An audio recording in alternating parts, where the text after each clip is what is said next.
Les témoignages suivants ont été soumis par les personnes qui les ont vécus. Ces histoires sont censées décrire des événements réels. Je vous demande d'écouter de bonne foi et de décider par vous-même ce qu'il faut croire.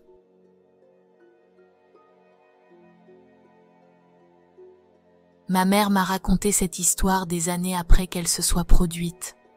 Mon père était camionneur à l'époque. Il avait quitté l'armée au début des années 70. Quand mes frères et sœurs et moi sommes nés, il ne conduisait plus que dans notre état d'origine, le Texas, et les étés étaient très chargés pour lui. Cet incident s'est produit pendant le milieu des années 80, lors d'un de ses longs trajets à travers le Texas. Je pense qu'il roulait vers le sud, sur la route 281. Il commençait à se sentir fatigué quand il a garé son camion sur le parking d'une aire de repos.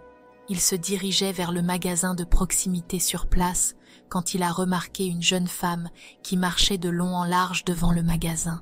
Elle semblait avoir la vingtaine, mince, très jolie, blonde, et portait un débardeur avec des shorts coupés, une tenue normale pour l'été au Texas. Elle tenait ce qui ressemblait à une assiette recouverte d'aluminium, comme si elle rentrait d'un barbecue en famille. Il a terminé ses achats dans le magasin et est retourné à son camion. Quand il est monté, il a été stupéfait de voir que la jeune femme blonde était maintenant assise sur le siège passager. Il était complètement choqué. Il ne savait pas du tout qui était cette femme, ni comment elle avait réussi à entrer, malgré la porte verrouillée. Mon père était toujours très vigilant sur la route. Il ne laissait jamais son camion déverrouillé. Il lui a demandé de sortir de son camion. Il n'avait pas peur à ce stade, mais quelque chose clochait avec cette femme mystérieuse. Elle est restée assise et l'a regardé avec l'assiette couverte sur les genoux, sans dire un mot. Pendant un moment, il s'est demandé s'il devait simplement sortir, marcher jusqu'à la porte côté passager et la tirer hors de la cabine. Mais il a décidé de ne pas le faire. Je ne suis toujours pas sûre pourquoi. Toute cette situation était étrange. Donc, contre son meilleur jugement, mon père a démarré son camion et est parti avec la femme blonde, toujours assise sur le siège passager. Quelques kilomètres plus loin, il a essayé de faire la conversation. Je suppose qu'il essayait d'apaiser l'extrême inconfort qu'il ressentait. Il lui a demandé son nom, mais encore une fois, la femme est restée silencieuse. Alors qu'il continuait sur l'autoroute, des pensées lubriques ont commencé à envahir l'esprit de mon père. Je suis sûre que ça faisait un moment qu'il n'avait pas vu ma mère. Sur ces routes rurales du Texas, qui le découvrirait? Juste une fois, que pourrait-il arriver? Mon père a posé sa main sur sa cuisse, juste au-dessus du genou.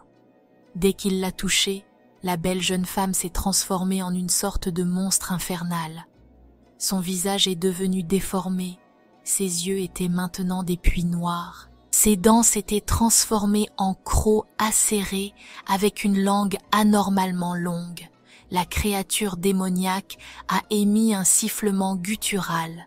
De l'assiette qu'elle tenait encore venaient des bruits de mouvements visqueux, comme s'il y avait un tas de verre qui se contorsionnait sous le papier d'aluminium. Une odeur putride a envahi la cabine du camion et mon père a rapidement détourné le regard et a réussi à arrêter son camion sur le bord de la route. Quand le camion s'est arrêté, mon père a ouvert sa porte et est sorti du camion. Après avoir pris quelques instants pour se reprendre et laisser sa respiration redevenir normale, il a regardé en arrière son camion. La femme démoniaque avait disparu. Il était maintenant seul sur la route. Il s'est mis à prier, demandant à Dieu de révoquer l'esprit maléfique. Il est finalement remonté dans son camion et est reparti. La femme n'est pas revenue. Cependant, il a fallu un certain temps avant que l'odeur persistante ne se dissipe. Quand mon père est rentré de ce voyage, il a tout raconté à ma mère. Il avait eu tellement peur que ma mère ne le pardonnerait pas pour son infidélité.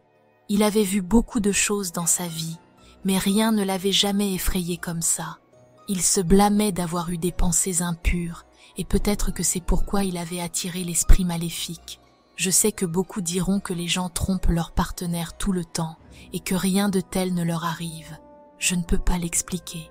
Je sais seulement ce qui est arrivé à mon père sur les sombres routes solitaires du Texas.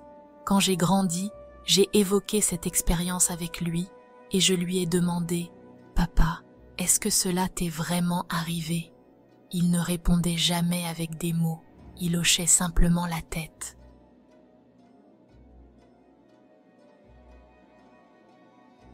Permettez-moi de commencer en disant que je suis un fervent chrétien.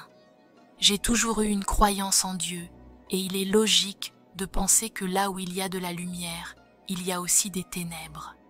J'ai eu de nombreuses expériences paranormales dans le passé, mais celle que je partage aujourd'hui est de loin la pire. Le 4 janvier 2018, mon ancien meilleur ami Bailey m'a invité, ainsi que 6 autres personnes, à séjourner dans une cabane en location pour son anniversaire. La cabane avait 2 étages, avec 6 chambres et 6 salles de bain, et un jacuzzi sur le porche extérieur. Alors nous avions tous beaucoup d'espace. Après la pizza et le gâteau, tout le monde est sorti pour discuter un peu. Environ 30 minutes se sont écoulées et nous sommes tous rentrés à l'intérieur. Cependant, cette fois, en entrant dans la cabane, cela semblait différent. Tout en moi me disait de ne pas être là et j'ai commencé à me sentir malade. Une présence sinistre rôdait parmi nous, nous entourant comme un groupe de vautours. J'ai fait de mon mieux pour l'ignorer, en le prenant pour de l'imagination débordante. Tout allait bien jusqu'à ce que les lumières du couloir à l'étage s'éteignent soudainement. Nous étions tous en groupe et aucun de nous n'était assez proche de l'interrupteur pour l'éteindre.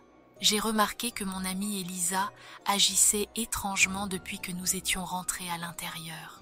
Elle devait ressentir la même présence redoutable que moi. Permettez-moi de m'arrêter ici et d'expliquer que je comprends que c'est un concept cliché.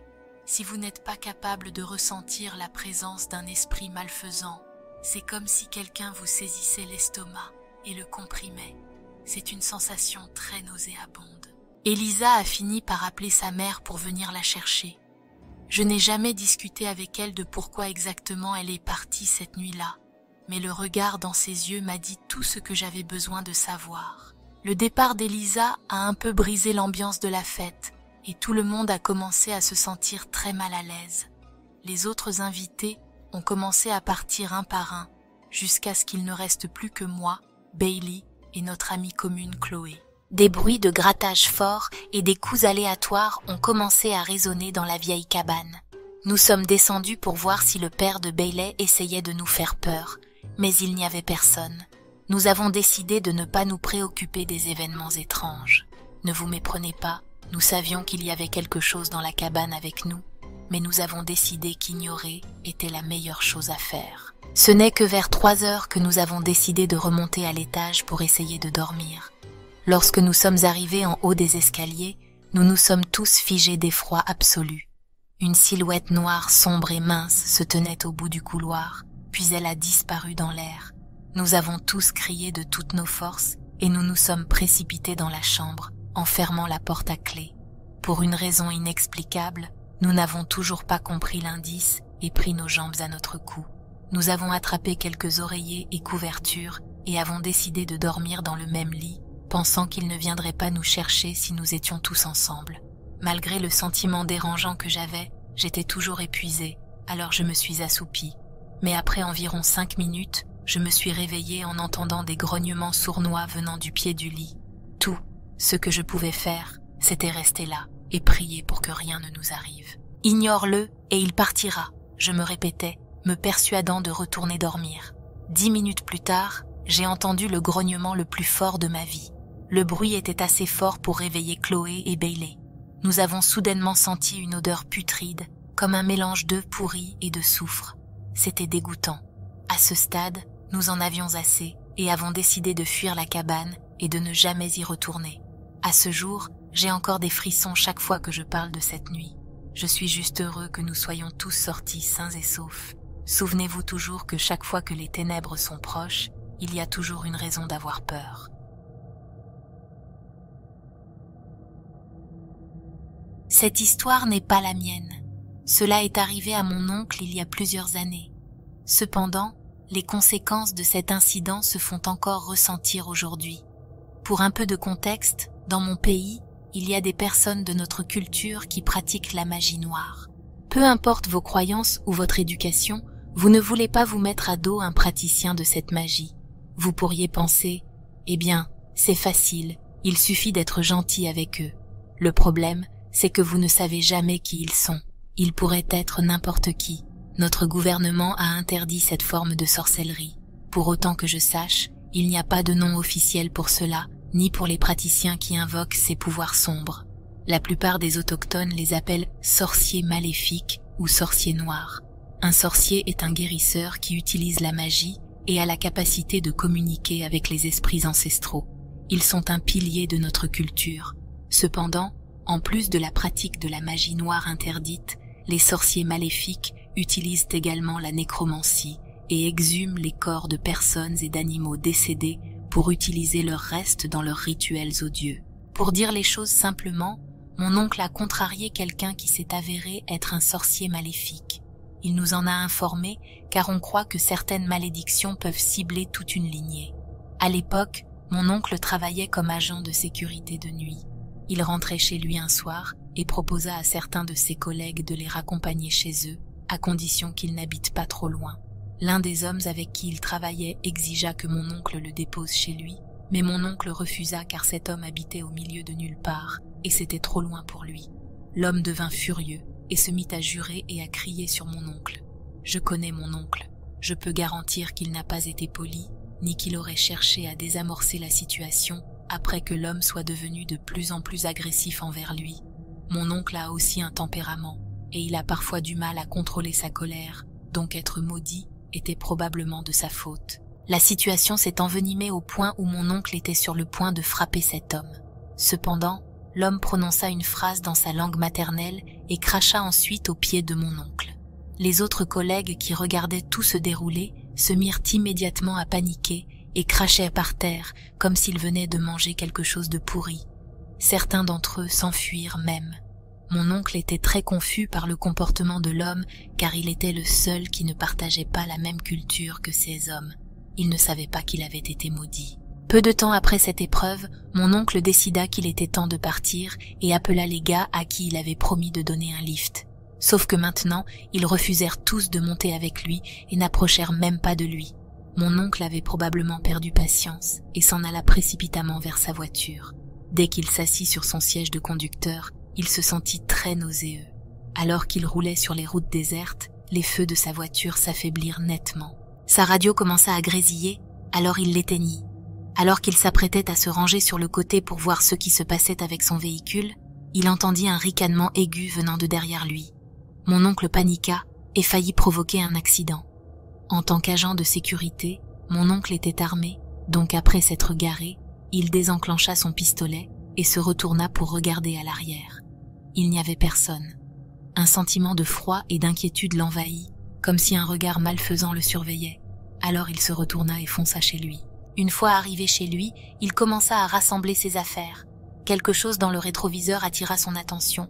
Il resta figé en regardant dans le miroir et vit une petite créature semblable à un gobelin avec un visage laid. Cela le fit sortir précipitamment de sa voiture et il se précipita dans sa maison. Au cours de la semaine suivante, il prétendit entendre des coups à sa porte d'entrée et des pas autour de sa maison. Il était également tourmenté par des cauchemars horribles où il attaquait sa femme et ses enfants pendant leur sommeil. Il n'est jamais allé dans les détails. J'ai suggéré à moitié en plaisantant que quelqu'un avait envoyé le tokoloshi après lui. Tout le monde dans mon pays connaît le tokoloshi. Ce sont des esprits malicieux qui peuvent être invoqués pour semer la zizanie dans la vie de quelqu'un. S'ils ne sont pas chassés, ils finiront par causer des maladies et la mort. Ceux qui ne font pas partie de la culture en plaisantent souvent en les considérant comme la raison derrière des événements étranges, un peu comme un croque-mitaine. Nous ne savions pas à quel point j'avais raison. Sa vie a commencé à se déliter. Perte d'emploi, problèmes de voiture, cambriolage et les cauchemars perturbants persistaient. Il en était venu à bout au point où il manifestait des superstitions étranges qui nous étaient totalement étrangères, comme mettre des parpaings sous les pieds de son lit pour le surélever. J'ai suggéré qu'il consulte un sorcier à ce sujet, mais il prétendait avoir déjà emprunté cette voie. Apparemment, Il avait dû payer une grosse somme d'argent et on lui avait dit de boire un élixir qui sentait le lait pourri.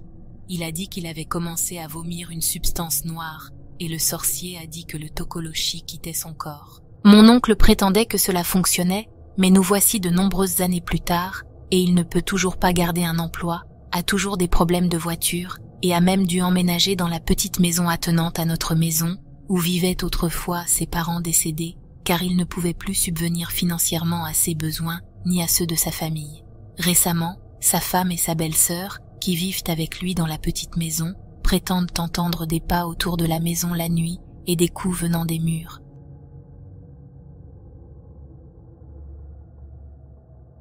Merci d'avoir regardé et merci à tous ceux qui ont si courageusement partagé leurs histoires avec nous aujourd'hui.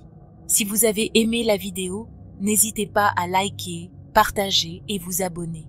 Et si vous ne pouvez pas attendre notre prochaine vidéo, alors regardez celle suggérée à l'écran maintenant. À la prochaine.